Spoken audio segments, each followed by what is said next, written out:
racket sa Saudi Arabia para sa mga OFW. Para maiwasan na ang pang-aabuso, uwian ang magiging trabaho at hindi kailangang tumira sa amo. Nasa frontline ng balitang yan, si Rainiel Pawid. Mag-iisang dekada ng domestic worker sa Middle East si Rola Bendico.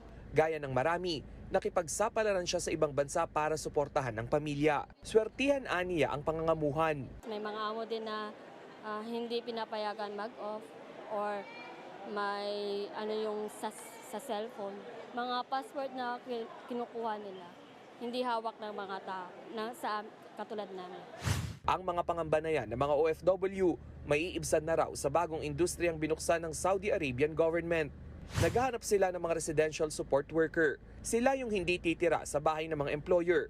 Pupunta lang doon para magtrabaho at uuwi rin sa kani-kanilang accommodation o tirahan. Base sa DMW Memorandum Circular No. 5, walang placement fee na kokolektahin sa mga nais mag-apply sa mga lehitimong recruitment agency. Naglalaro sa 2,000 riyals o 30,000 pesos ang buwan ng sahod ng residential support worker. Babayaran din ang mga overtime at may health insurance benefits.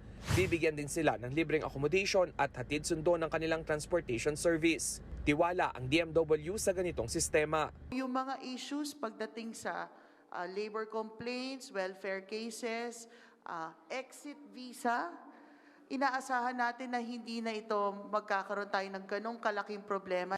Para mas palakasin ang proteksyon sa mga OFW sa Saudi at Kuwait, ipinatupad ang whitelisting policy. Ibig sabihin, tanging ang mga accredited employment agency lang ang maaaring magpadala ng Pinoy workers. Hindi na rin magde-deploy ng Pinoy sa mga employer na may kaso ng pang-aabuso sa mga OFW. Bawat recruitment agency kinakailangan na ring magtalaga ng welfare desk officer sa Kuwait at Saudi. Sa 2020 record ng DMW, umabot sa 4,302 ang minaltratong OFW sa Middle East. Ayon sa Philippine Statistics Authority, numero 1 destinasyon ng mga OFW ang Saudi Arabia noong 2023. Higit 430,000 ang Pinoy na nagtatrabaho sa Saudi Arabia. Nagbabalita mula sa frontline, Rainiel Pawid, News 5.